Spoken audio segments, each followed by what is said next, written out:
De los creadores del exitoso reality show Extreme Makeover, Neurótica.fm nos presenta Extreme Makeover Radio. La transformación extrema de las voces que parecían no tener remedio. Quedan con su anfitrión, Dickhead. ¿Qué tal? Esto es Extreme Makeover Radio. ¿Qué problemas puede tener un político tabasqueño en la capital?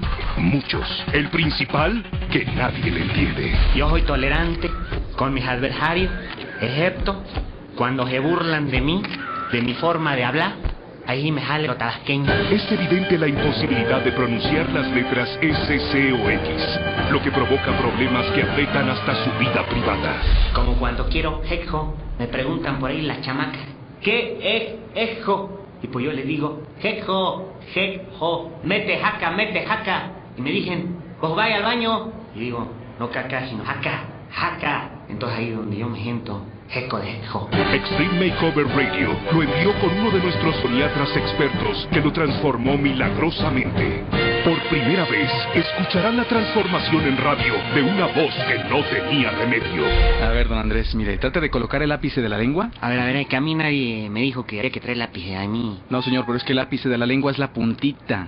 Ah, ojeta. La va a colocar detrásito de sus dientes de arriba y va a soplar fuerte así.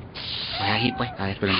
No sople con la lengua, pero use los alvéolos para sacar aire caliente, no los de los bronquios, es aire frío. Ya lo estoy haciendo, mira. No, don Andrés, mire, diga la palabra sexo soplando fuerte cuando pronuncie la S y la X. A ver, imíteme, por favor, ¿sí? Escúcheme. A ver. Sexo. Ya lo tengo. A ver. Hejo. No, señor. Ahí está, pues, está claro. Mire, vamos a hacer otra cosa. Cierre los ojos, por favor, ¿sí? A ver, ahí. Ajá.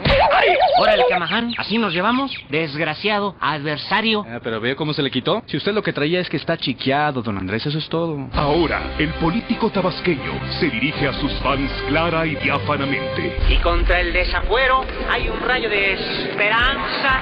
El pueblo se cansa de tanta trinche tranza. Ese sí, esta no. Esta me gusta, me la como yo. Y la silla, ahí te voy. No se pierdan la próxima semana Extreme Makeover Radio con la transformación del preciso. Martita, mira, ven, córrele que vamos a salir en radio. Hazte pa' allá, chiquillo. Extreme Makeover Radio, la transformación extrema de las voces que parecían no tener remedio. Una exclusiva de Neurótica.fm.